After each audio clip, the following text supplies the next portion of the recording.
कहा और सुनिए, भगवान ने बहुत लीलाएं वृंदावन में की। अब भगवान जो है 10 वर्ष से ऊपर हो चुके हैं।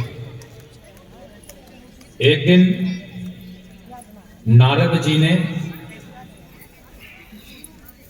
कंस के दरबार में जाकर कहा, बोलो राधे राधे, बोलो राधे राधे, राधे राधे। ठीक, श्याम मिला दे, श्याम मिला दे। अब तो नारद जी ने कंस से कहा कि राजन, आपने छोटे मोटे असुरों को भेजकर कृष्ण और बलराम को छोटा मोटा कोई ग्वाला समझ लिया है? बोले कैसे गुरुदेव? बोले जितने आपने भेजे सभी को ठिकाने लगा दिया गया कि नहीं? बोले हाँ। आप भेजते जाएंगे और मरते जाएंगे वो। बोलो राधे राधे। तो क्या करें? तो आप ऐसा कोई उपाय करिए जिससे उनको यहां ही आना पड़े, तब आप अच्छी तरह से अपनी व्यवस्था भी यहां मजबूत कर सकते हैं। बोले गुरुदेव आपने बात बिल्कुल सही कही। तो क्या करना चाहिए? तो ऐसा कोई आयोजन करिए जिसको कि हम मेले का स्वरूप दे सकें, और मेला देखने के बहाने जो है कुश्ती का, दंगल का कोई आयोजन करिए। बोले हाँ ठीक कहा आपने, ऐसा ही करूंगा। अक्रूर जी के द्वारा आपातकालीन मीटिंग बुलाई गई। कंस ने मीटिंग बुलाई और ऐसी ऐसी बातें हैं कि भैया ऐसा है कि अब मेरा तो काल है, वो मेरा काल है और मेरा तो हाल बेहाल है। जब से असुरों को बिना भाव और गिनती के मारना शुरू किया है उन्होंने। अक्रूर जी से कहा आप जाइए और बहला फुसलाकर उनको यहां लाइए। अब अक्रूर जी से तो भगवान बड़ा स्नेह करते हैं। अक्रूर जी रथ पर आरूढ़ हो वृंदावन जाते हैं, परंतु मन में विचार करते जाते हैं कि इतने छोटे छोटे कन्हई हैं, इतने छोटे बलदाऊ हैं, 10 से 11 वर्ष की आयु का बालक क्या कर सकता है? परंतु ऐसे ऐसे अगर इन्होंने दानवों का श्रृंगार किया है तो कोई साधारण नहीं। परंतु माया का पर्दा है, कभी खुलता है कभी बंद हो जाता है। अक्रूर जी ऐसा सोचते सोचते शाम तक पहुंच पाए वृंदावन, मथुरा से। बोलो राधे राधे। मन की वेग से, मन की गति से चलने वाले घोड़े थे अक्रूर जी के रथ पे। मन की गति समझते हैं हम? अभी आप यहां हैं और 1 सेकंड में आपने सोच लिया कि दादरी, तो 2 घोड़े दादरी में खड़े होंगे जाकर। बोलो राधे राधे। वायु से भी तेज गति होती है मन की, होती है। परंतु भगवान की लीलाओं में जो खो जाए वही सच्चा भक्त है। शाम हो गई, कृष्ण जी अपने दाऊ जी के साथ जो है वहीं, क्योंकि वो ज्यादातर कभी जंगल में रहे, कई कई दिन तक रहते थे फिर आते थे। क्यों? क्योंकि उसके पूर्व ब्रह्मा जी ने अपनी माया से समस्त गौओं और गोपालों को चुरा लिया था। भगवान का प्रभुत्व वह न समझ सके और भगवान ने 1 वर्ष तक अपनी माया से निर्मित कर गौएं और गोपालों के साथ गोचारण किया। गोपाल गोपाल की। ब्रह्मा का मान मर्दन हो गया, घमंड टूट गया। तभी तो इंद्र ने कहा था आकर कि प्रभु जब ब्रह्मा जी जैसे लोग मोहित हो गए तो मैं कहां। क्यों? क्योंकि ब्रह्मा जी की, सुनिए, ब्रह्मा जी के एक दिन में 14 मनवंतर होते हैं। कितने? 14 मनवंतर। और एक दिन में ब्रह्मा जी की एक इंद्र बदल जाते हैं। बोलो राधे राधे। नहीं 14 इंद्र, क्षमा करें, एक दिन में 14 इंद्र बदल जाते हैं, इतनी ब्रह्मा जी की आयु है। और मनवंतर कितना बड़ा होता है? सतयुग, त्रेता, द्वापर, कलयुग, यह जब बीत जाते हैं, यह जब बीतते हैं तो एक मनवंतर होता है, और उसी एक मनवंतर को ब्रह्मा जी का एक दिन कहा जाता है। और जब ये एक मनवंतर बीत जाता है तो एक इंद्र बदल जाता है। और उससे भी बड़ी शंकर जी की आयु है। आगे कथा में कल मैं जरूर कहूंगा, परंतु आज हम कथा के माध्यम से शीघ्र जो है कंस का उद्धार करें, उसके बाद भगवान का विवाह भी होना है। तो जब भगवान को चारण करके वापस आए तो अक्रूर जी को देखा, बाबा चाचा जी प्रणाम। अक्रूर जी बड़े प्रसन्न हुए, कल्याण हो आप दोनों का, कल्याण हो, कैसे हो? ठीक है, आप कैसे आए? लाला ऐसी ऐसी बात है। बोले पहले तो भोजन करिए, भोजन करने के बाद विश्राम करिए। और भगवान श्री कृष्ण अक्रूर जी के चरण दबाते हैं, चाचा जी थक गए होंगे। बोले लाला एक बात कहूं? बोले बताओ। बोले लेने तो आ गया हूं, लेकिन कंस ने तुम्हारे वध के लिए जो इंतजाम बनाया है उसको मैं बता देना चाहता हूं। अरे बोले आप चिंता मत करिए, ये बात यहां बताई तो बताई, आगे मत बताना। बोलो राधे राधे। अगर बता दिया तो फिर मैं वृंदावन को छोड़कर नहीं जा पाऊंगा। ठीक है, और रामा जी ने बुलाया है तो जरूर जाएंगे। नंद बाबा से कहा, बाबा मैं चला जाऊं? बोले ना, तो अकेले ना जानो। बोलो राधे राधे। बोले बाबा मैं अकेले ना आए, आप भी मेरे साथ चलो, दाऊ जी भी चलेंगे, ग्वाल वालों को भी ले लेंगे। बोला ठीक है।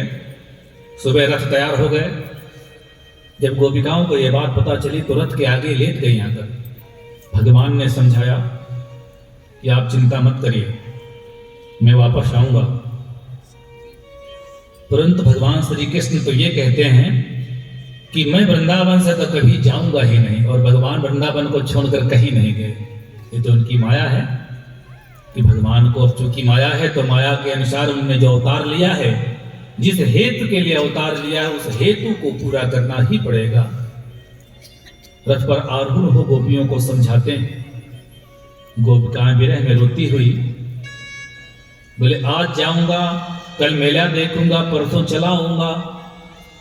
समझा बुझाकर चल दिए। अक्रूर जी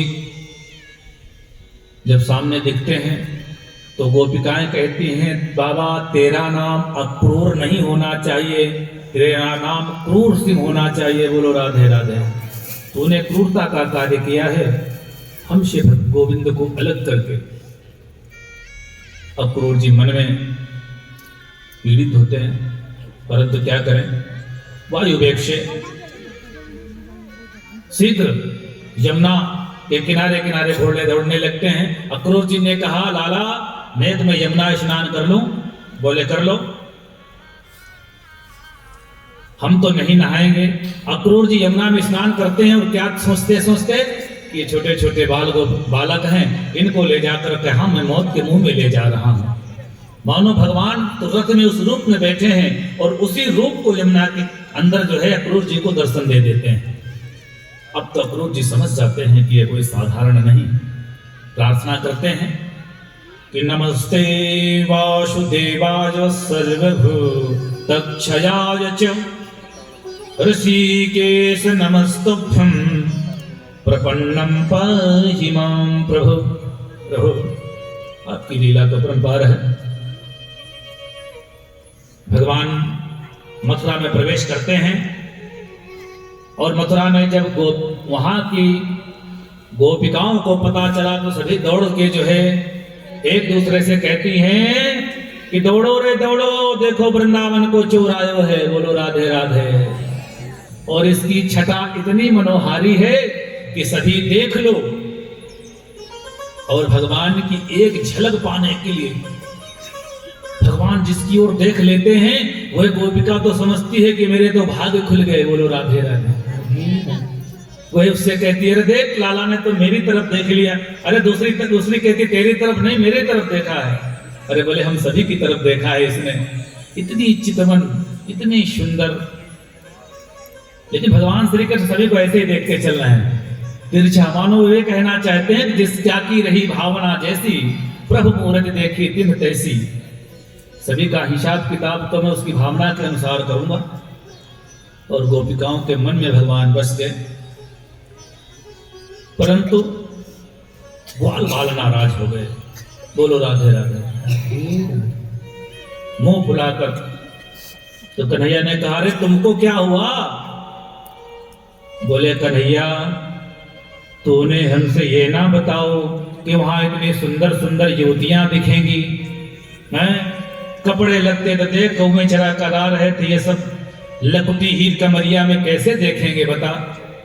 ने ठीक बता दे तो हम बढ़िया बगलबंदी ठापत हुआ चंदन बढ़िया इत्र फुलैल लगाकर आते।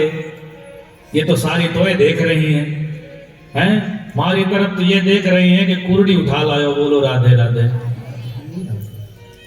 तो भगवान ने सोचा कि सत्य है, अच्छा चलो आपके लिए कोई व्यवस्था कर देते हैं। तो धोबी घाट पर पहुंचे, जहां रजत नामक एक धोबी ने राजवस्त्र धुलकर जो है एक जगह रख रखे थे। भगवान ने कहा, मामा जी नमस्कार। तो धोबी ने, कौन से मामा?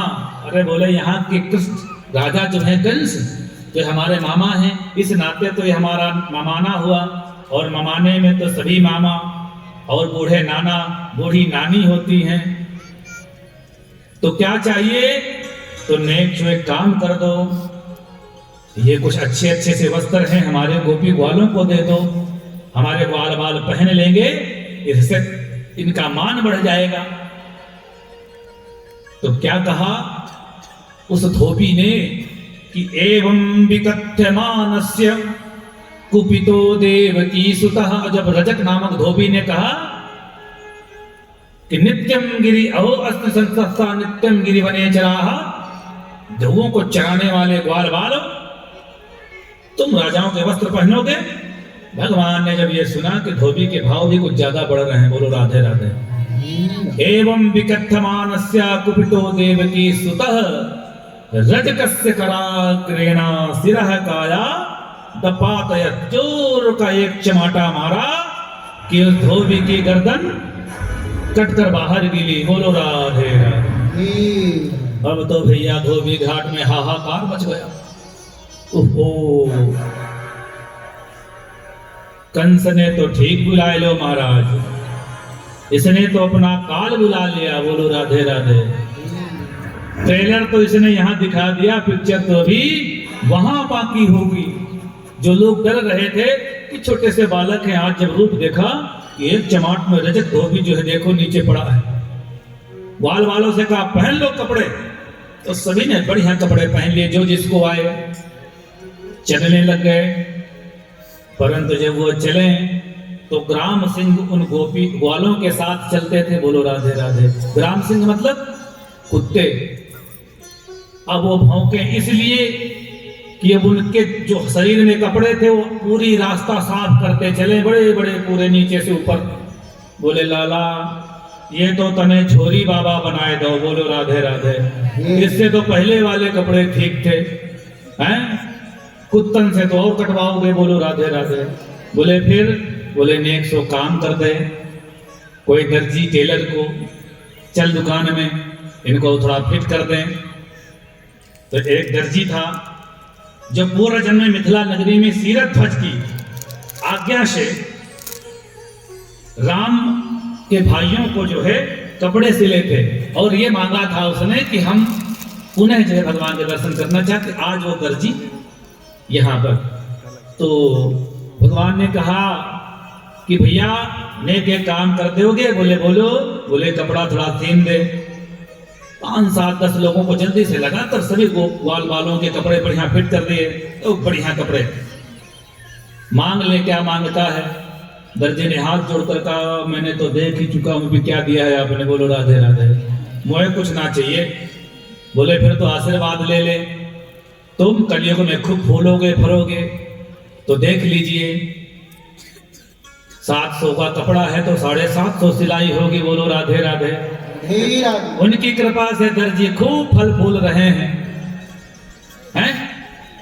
अब बोले लाला अपने एक काम कर दे, ब्रजवासिन के गले में जब तक माला ना होए उनके चैन चित्त को चैन नहीं पड़तो। तो मालाकार जो नाम था सुदामा मालीजा था, उसके यहाँ गए, उसने भगवान श्री कृष्ण को माला अर्पित की, समस्त ग्वाल वालों को माला दी। भगवान ने उनको भी आशीर्वाद दिया कि तुम्हारे घर में रखे हुए पुष्प कभी भी बासी नहीं माने जाएंगे। अब बोले लाला बस एक कमी और रह गई। हाँ बोले वाह भी बता दो, सारी कमी पूरी कर देंगे। बोले सर में था पत्थर हुआ चंदन और लगवाए दे, और चंदन लगवाए दे और चंदन के साथ थोड़ा सा इत्र फुनैल भी लगवाए दे। बोले ठीक है। और जब वो जाते हैं तो क्या देखते हैं कि एक 3 कोने से कुबड़ी, हाथ में कटोरी लिए हुए, एक छड़ी हाथ में, और धीरे धीरे चली आ रही है। भगवान ने कहा अरे सुंदरी सुनती हो? आज तक तो उसको कभी किसी ने सुंदरी कहा नहीं था, टेढ़ी कुब्जा। फिर इन्होंने कहा अरे सुंदरी मैं तुम्ही से कह रहा हूं। उसने पीछे मुड़कर देखा, बोला लाला मैं कह रहा हूं है का? बोले हाँ सुंदरी। अरे बोला लाला क्यों मेरो मजाक उड़ाए रहो है? मोए आज तक किसी ने सुंदरी ना कहो, कुब्जा टेढ़ी। बोले मैं कह रहा हूं मेरे एक काम कर देगी? बोले बोलो। बोले हमारे माथे पे थोड़ा सा चंदन का लेप हमें भी दे देगी? बोले जरूर, परंतु मैं ये चंदन तो कंस के लिए ले जा रही हूं।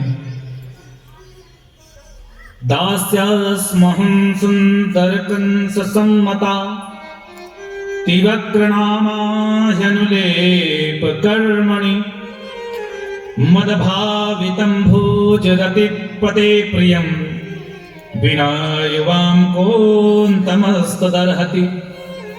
मैं उनके मस्तक पर चंदन का लेप करती हूं तो नेक आज हमारे माथे पर लगाए देगी। बोले सौभाग्य है सभी के। सबसे पहले गोपाल जी के माथे पर चंदन लगाया, फिर गोल बालों के चंदन माथे पर लगाया, सुगंधित चंदन।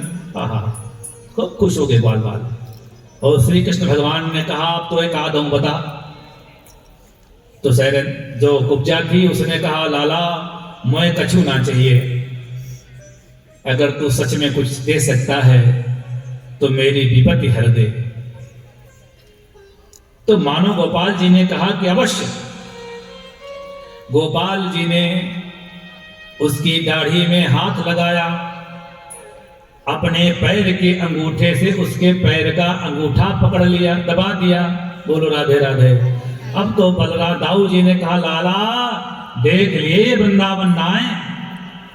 ग्वाल वालों ने कहा अच्छा हुआ, वह टेढ़ी और या भी 3 जगहों से टेढ़ा, अच्छी जोड़ी बन गई। बोलो राधे राधे।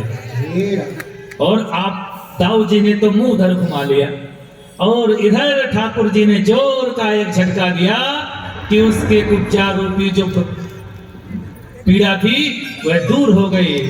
बोल पीड़ा हरण भगवान की। और सुंदर सैरंध्री बन गई, उसका नाम ही सैरंध्री था। ऐसी भगवान ने कृपा करी।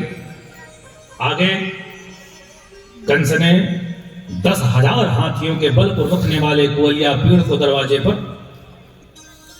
खड़ा कर दिया। बोले आते ही और मसला देना उनको नीचे पैरों तले। उसके पहले भगवान जहां भगवान शिव के द्वारा दिया गया धनुष रखा था, उस